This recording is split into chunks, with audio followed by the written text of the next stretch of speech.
Welcome to my adventure office and welcome to Adventures in Relationship, a psychoeducational show about healthy relationships for adults with complex trauma, where we recognize that relational recovery is an adventure. I'm Amy Gordon, an individual and couple psychotherapist working on unceded Tiwa land in Albuquerque, New Mexico. I also offer virtual therapy, so reach out if you'd like to work with me individually or as a couple.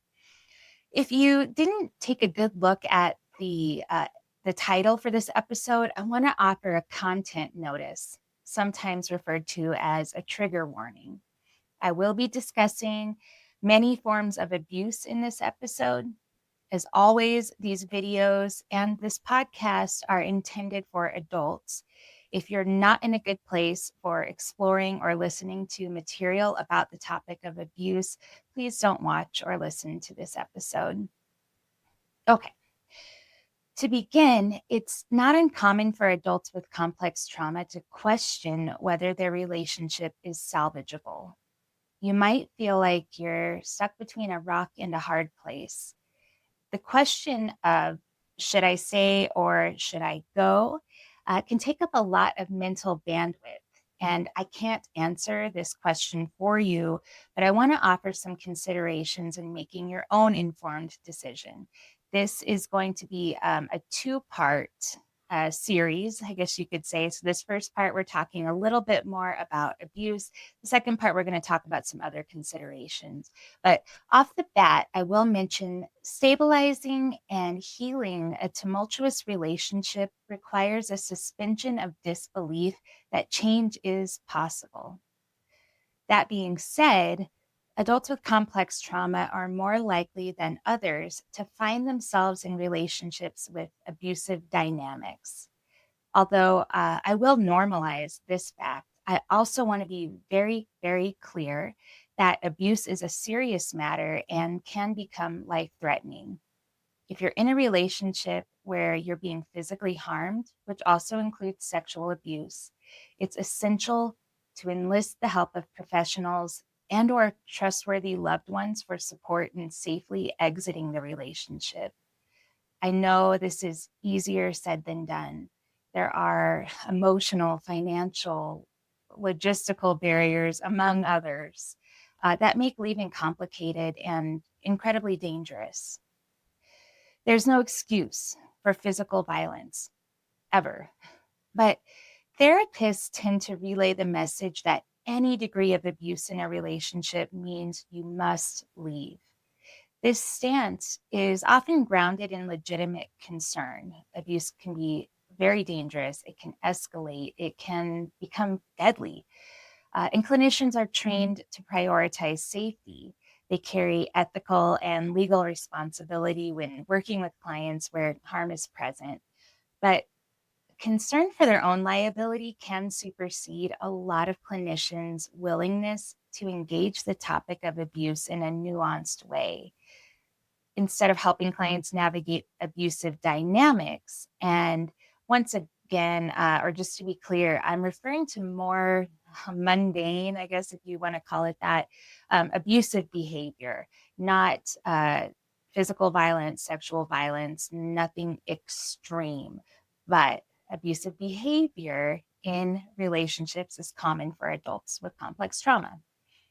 The conversation with a therapist often becomes reduced to a directive to leave, period, no matter what the extent is. The mental health field's rigid bottom line ignores the lived reality that many clients aren't going to leave anyway. When breaking up or divorcing are the only acceptable outcomes presented in therapy, clients adapt by quitting therapy or withholding the full truth of what's actually happening in their relationship from their therapist. And, with the intention of reducing harm, these therapists are actually increasing isolation and silence, and it's maleficent, or they're actually harming the client by doing that. Another uncomfortable reality for many therapists is that partners sometimes stop being abusive. Patterns can shift and people can become accountable. And this is not often the case. And it should never be assumed or relied upon without evidence of sustained change, but it does happen. Abuse is not a single static category. It exists in different forms, intensities, levels of danger, and trajectories. Most relational self help resources completely whitewash this complexity. Abusive behavior in relationships for adults with complex trauma is normal. Like I said, it's not ideal. It's not healthy. It's not sustainable. It's not okay, but it is normal. 1 out of 3 women have experienced intimate partner violence, and rates are even higher for bisexual and transgender women.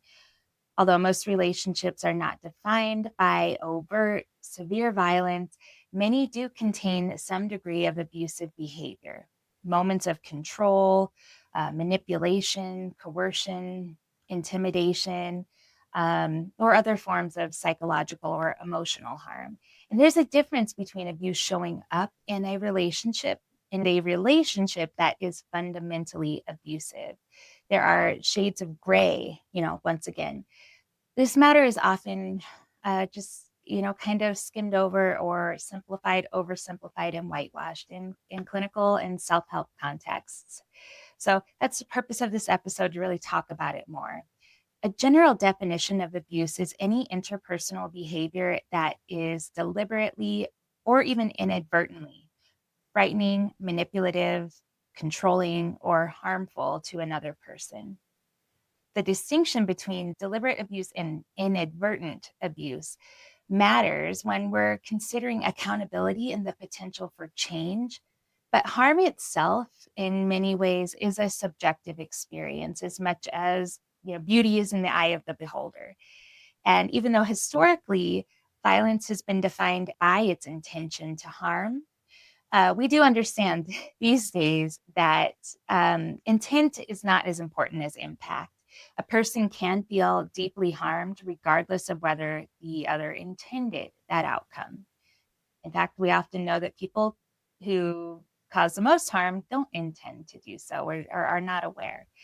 That emotional abuse, including verbal abuse, is particularly difficult to identify because it relies heavily on subjective perception. It relies on context and even patterns, and it doesn't leave visible evidence. So it can sometimes be explained away or minimized or reframed as like a personality difference or a communication style difference or a stress response. But even physical violence is not always as clear cut as we might wish.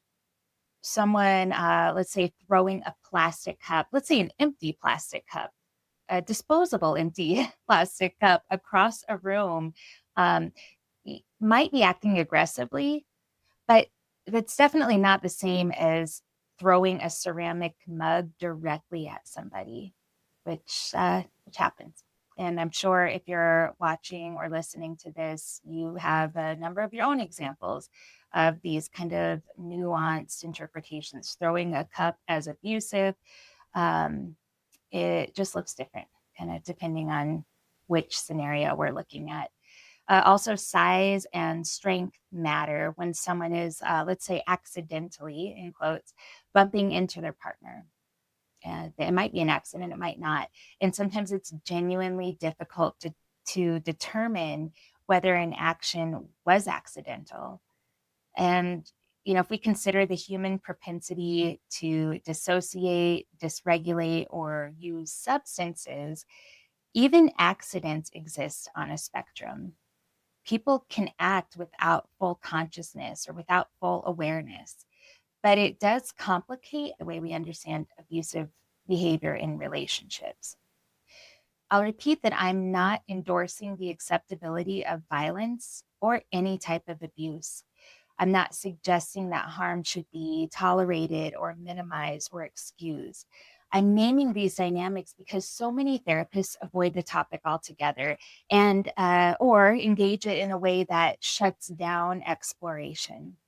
The implicit message can be, if abuse is occurring in your relationship and you don't leave, you sure as hell shouldn't let your therapist know. Like, and that's sad. This should not be the case. In fact, if you have some abusive dynamics going on in your relationship, I recommend consulting and interviewing a therapist before committing to that relationship. Threatening that access to therapy replicates the dynamics of silencing and control that already exist in abusive relationships. So, good individual or couple therapy meets people where they are without colluding with harm, but also without abandoning clients. It creates space to name what's happening or to explore the names of what could be happening, and to do so with some clarity, to differentiate patterns and increase awareness, and to support movement toward safety, accountability, and change in that client's relationship or in those clients' relationship. And of course, any ethical clinician needs to insist that clients who are enacting harm receive appropriate intervention and support. That might be individual therapy, 12 step, other specialized treatment, but there are options and it really varies by your location. Adults with complex trauma have nervous systems that are conditioned to disregard certain dangers in order to preserve necessary relationships in childhood. So it might require some intentional consciousness on your part not to ignore or diminish abusive behavior in order to preserve your relationship. What I encourage you to watch for are kind of the patterns of behavior, the frequency of what's happening, and especially the impact on you of emotional abuse in this instance, but any type of abuse. Ask yourself, is there a growing sense that you're walking on eggshells? Are you monitoring your tone, your words, your facial expressions to avoid setting your partner off? Are your conflicts becoming less about resolution and more about control? Is your reality being questioned, rewritten, or dismissed entirely? You might notice that apologies, if they happen, don't lead to meaningful change. The same dynamics repeat with increasing intensity or with shorter intervals in between. There can be a creeping sense that you're losing your internal compass. Are you second guessing what you saw or how you feel? Humor might start to feel sharp or even humiliating. And honesty, in quotes, might become more about control and unfair criticism. You might find yourself feeling smaller, quieter, more confused, or more responsible for keeping your relationship stable. And over time, your worlds might narrow. So ask, are you reaching out less to others? Are you sharing less? Are you self editing more? These are signs not just of conflict, but of a dynamic that's becoming more and more organized around control and harm. Most therapists are out there discouraging so called lay people from self diagnosing, especially narcissism in others. But it doesn't bother me at all. If you've been listening to my podcast, if you've been watching, you know that. But in 2013, the DSM presented an estimate that narcissistic personality disorder affects up to 6.2% of the population.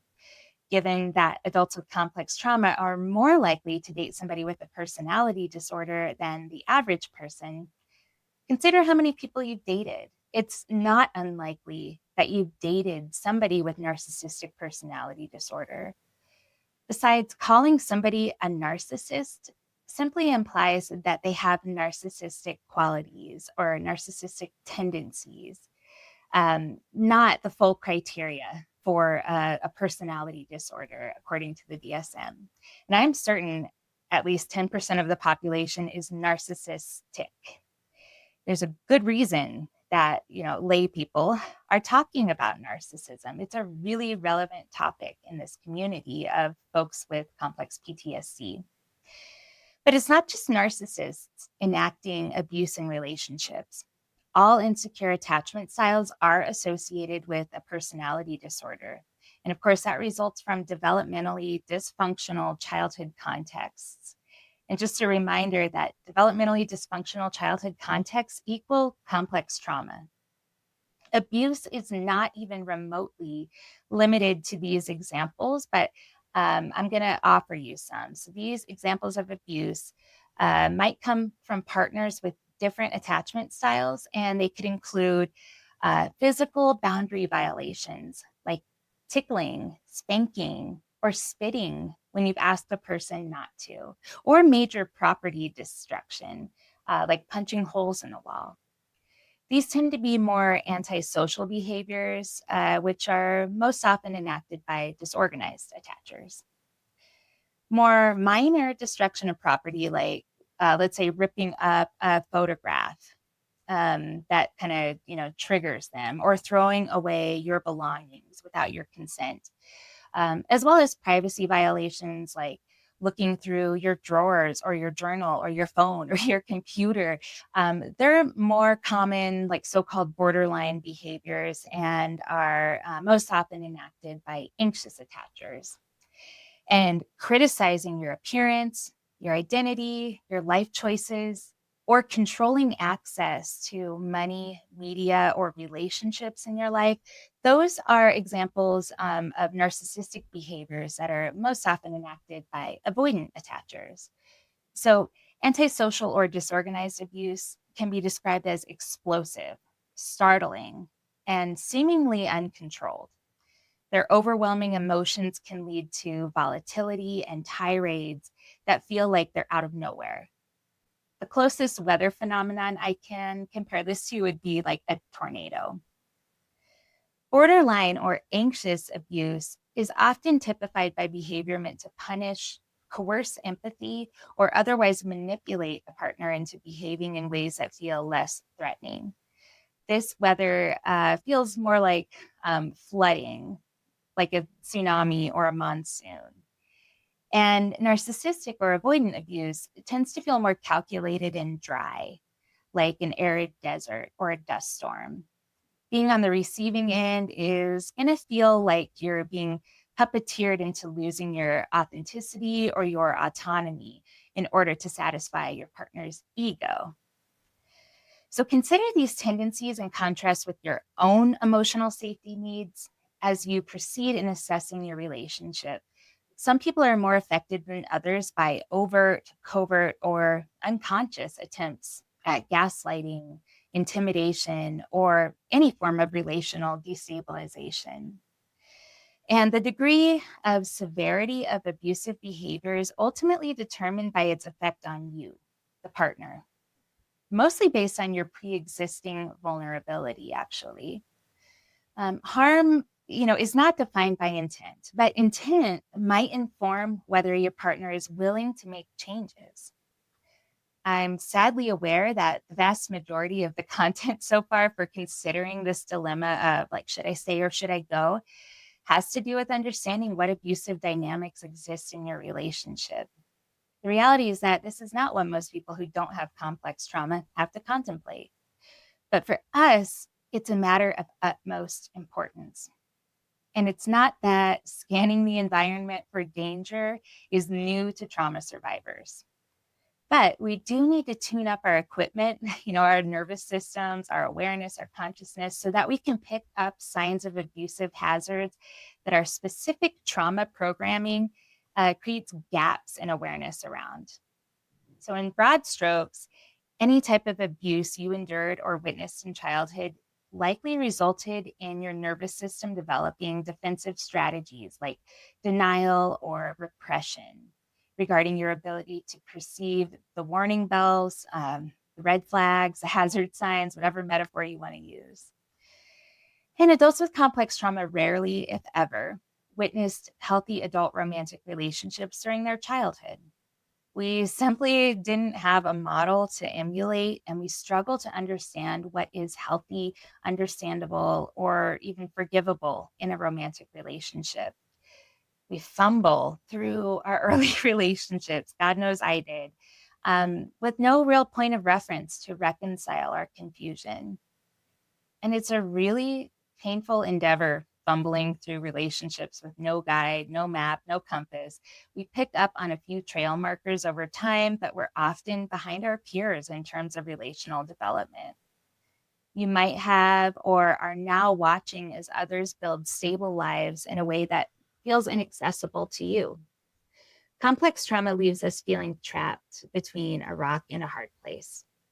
We were never given the tools or taught the skills required to navigate through decisions that are really tough or conversations that are really challenging. The rocks and hard places look different depending on the specificities of your relational trauma. For those in physically abusive relationships, which also include sexual abuse, the walls are closing in, though. And the only way to find safety is to leave. Unfortunately, enduring physical abuse in childhood dramatically increases the vulnerability to being abused and also being abusive in adulthood. There are a number of resources regarding abuse and intimate partner violence available out there, and I just beg of you to please find help and get out and get safe as soon as possible. And if you don't know where to start, I recommend just calling the National Domestic Abuse Hotline. Right now, that number is 1-800-799-7233 or 1-800-799-SAFE. You might be concerned that things could turn violent at any moment.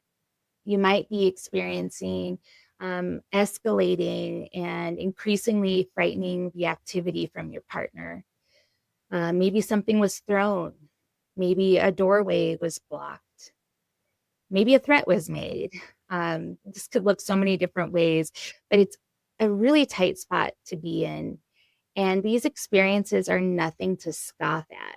They're often harbingers of worse to come, like the subtle shift in the air before a storm begins. I think you should carefully exit any relationship where you're concerned about your partner's capacity to enact violence upon you. But I also know that for survivors of childhood trauma, our standards can be shockingly low. We're the most likely to stay and try to make it work, even if the conditions are deteriorating before our eyes. Another form of being stuck between a rock and a hard place can be the urge to act out in relationships or to be abusive. Sometimes people unconsciously try to get in front of trauma by being the ones who enact it, assuming the role of the person who has power over another. And in a recent episode, I spoke about relational reenactment as the unconscious drive to replicate traumatic dynamics. But I don't think I talked about how repetition compulsion is just as often enacted through replicating the role of the perpetrator as it is through replicating the role of the victim. If you're behaving in unsafe ways toward others, especially your partner, well, especially children, but especially your partner as well, I urge you to get help. Freeing yourself from the experiences of being trapped between a rock and a hard place requires movement. They say if you're going through hell, keep going. You have to try something different than what you've been doing. If you're lost in the woods and you have no search party coming for you, you need to move forward. There's no realistic hope for salvaging a physically abusive relationship. The dangers are just too great. Resource all that you can and safely extricate yourself.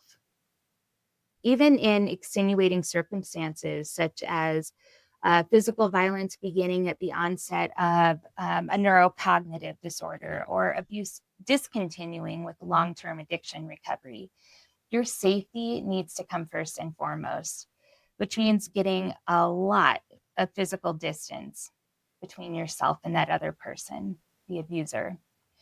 If your relationship falls under a unique circumstance such as these, I recommend that you keep that safe distance and seek ample personal and professional support in navigating that really, really complex and dangerous terrain. Abusive behavior in a relationship that is not explicitly an abusive relationship can be a more complicated matter for a lot of reasons. And depending on the nuances, you may have more options than simply leaving. Let me be explicit in saying you have every right to leave. You probably should. I don't condone abusive behavior whatsoever, but I know that many people are going to say anyway. So you have to learn to communicate effectively and accept nothing less than the necessary changes that emotional safety requires. It's going to be a messy process, but if you're up for it, you're going to need help. You've got to learn how to really, really set healthy boundaries and communicate effectively with your audience, that partner. Without those skills, you're you're unwittingly contributing to the unhealthy dynamics in your relationship. Not that that's any excuse for any form of abuse. When it comes to acute instances of verbal emotional abuse, consider gray rocking. This term, to gray rock, refers to saying as little as possible, using yes, no, or one word answers so as not to kind of add fuel to the fire. If your partner is extremely dysregulated, there's just no use in arguing with them. They might say awful, harmful, accusatory, or insulting things. God only knows what they're going to say. But defending yourself and fighting back are not only useless, they're likely contributing to increasing escalation in that situation. It's kind of increasing your partner's reactivity, most likely, just like blowing on a campfire. When things are this bad, I typically recommend having a go bag and an overnight plan so you can remove yourself really quickly if necessary, or when necessary, even. I can't speak to the specifics of your situation, so it's hard to be really specific here, but I will emphasize again that safety is the most important thing. So always consider your safety first and foremost. Awful things said need to be addressed and harm needs to be repaired. But if your partner becomes so dysregulated that extreme lashing out is commonplace in your relationship, professional help is your safest bet. Every abusive experience you endure is re traumatizing and antithetical to your recovery. If your partner refuses to see an individual or couple therapist, consider that important information to include in your decision making. Their willingness and motivation to treat you with respect is of the utmost importance. A lot of couple therapists take insurance, but I understand that affordability can be an exclusionary factor. So please know that there are numerous books, podcasts, videos, and other less costly resources that can be helpful. Just as much as individual couple therapy might be helpful, 12-step programs, including but not limited to ACA, CODA, SAA, and Al-Anon are some good ones. Um, that could be great options for exploring what you can do to shift the dynamic in your relationship, even without your partner participating. Also, might be a good recommendation for your partner. As I wrap up, I'll say that gaining clarity around what abusive behavior is occurring in your relationship, coming from your partner or coming from you for that matter, is super important in determining whether your relationship is workable. In my next episode, part two of Should I Say or Should I Go, I'm going to bring in a lot of other considerations for making that decision, but acknowledging abuse, even in relationships that are not explicitly abusive, is a really important first step. Also, in my next episode, I'll talk about whether you as an individual can implement or inspire enough change in your dynamic. And I'll also provide some guidance for assessing your partner's willingness to change. As always, I want to encourage you to get professional help locally or online if you're struggling. Certainly, if there's abuse, any abusive behavior going on in your relationship. And, I am a therapist, but I'm not your therapist. So I can't ethically make any observation or specific recommendation to your life without, consensually entering a provider relationship with you. But if you want to work with me, just reach out. There are plenty of means online that you can access. Uh, The, usual reminder, don't rely on podcasts or webcasts as your primary mental health support. Take good care of yourself and your partner if you're committed. You do not need to abandon yourself to do so.